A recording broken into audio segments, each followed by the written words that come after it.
Hi, this is Tim Lotus with discussion board number 2. Today I'm going to talk about 3 different scholarly articles regarding the start of the Great Depression.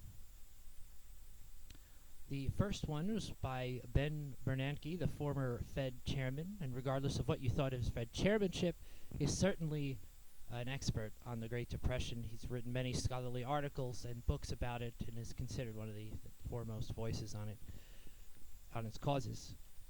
And in this article called The Non-Monetary Effects of the Financial Crisis and the Propagation of the Great Depression, long title, is written in 1983. He talks about the 3 major causes, in his opinion, which started the Great Depression. The first one was the Bank of the United States in the fall of 1930. The European bank collapse, which started with the major Austrian bank collapsing in the spring of 1931, and Great Britain leaving the gold standard in September of 1931. Interestingly, it does not include the stock crash of 1929, which I have stated in my master's thesis was overblown and has often been used falsely as the major cause of the Great Depression. And Mr. Bernanke backs up my claim pretty substantially, and his article is very well rounded because it includes some data, but it also integrates the political aspects of the beginning of the Great Depression and what caused it. And the next article is by another foremost voice on the Great Depression and its causes.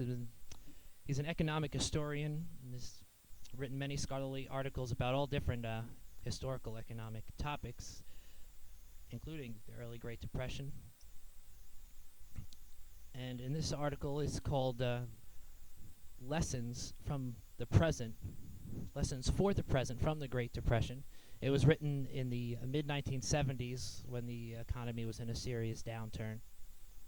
And it's mostly a comparative article about how much serious and more serious and different the Great Depression was from what they were experiencing at that time.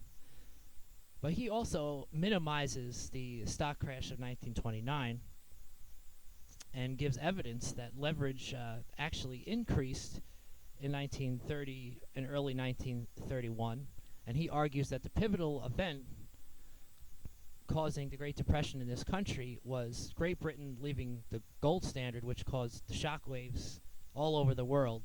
Many of the banks here, a lot of people withdrew their money, and the banks really started a serious, unprecedented collapse at that point and never really recovered from it. Not for a long time, at least. And his book doesn't use any data. He just talks about the differences of what was going on. And the third article, which is called A Reinterpretation of the Banking Crisis of 1930, talks about how that has been overstated as a cause of the Great Depression as well, and this differing from Ben Bernanke. And this analysis is largely based on data and numbers, and he actually cites both Temin and Bernanke in his article, which was interesting. And he shows that the numbers really don't indicate that the collapse of the Bank of the United States was as serious as some previous scholars have asserted.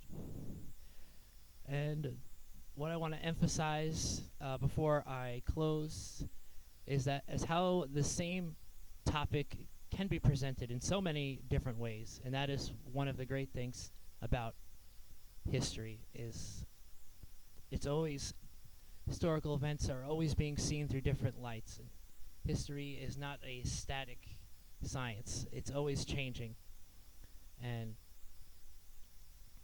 its analysis is very important for our society, I believe. Thank you for listening.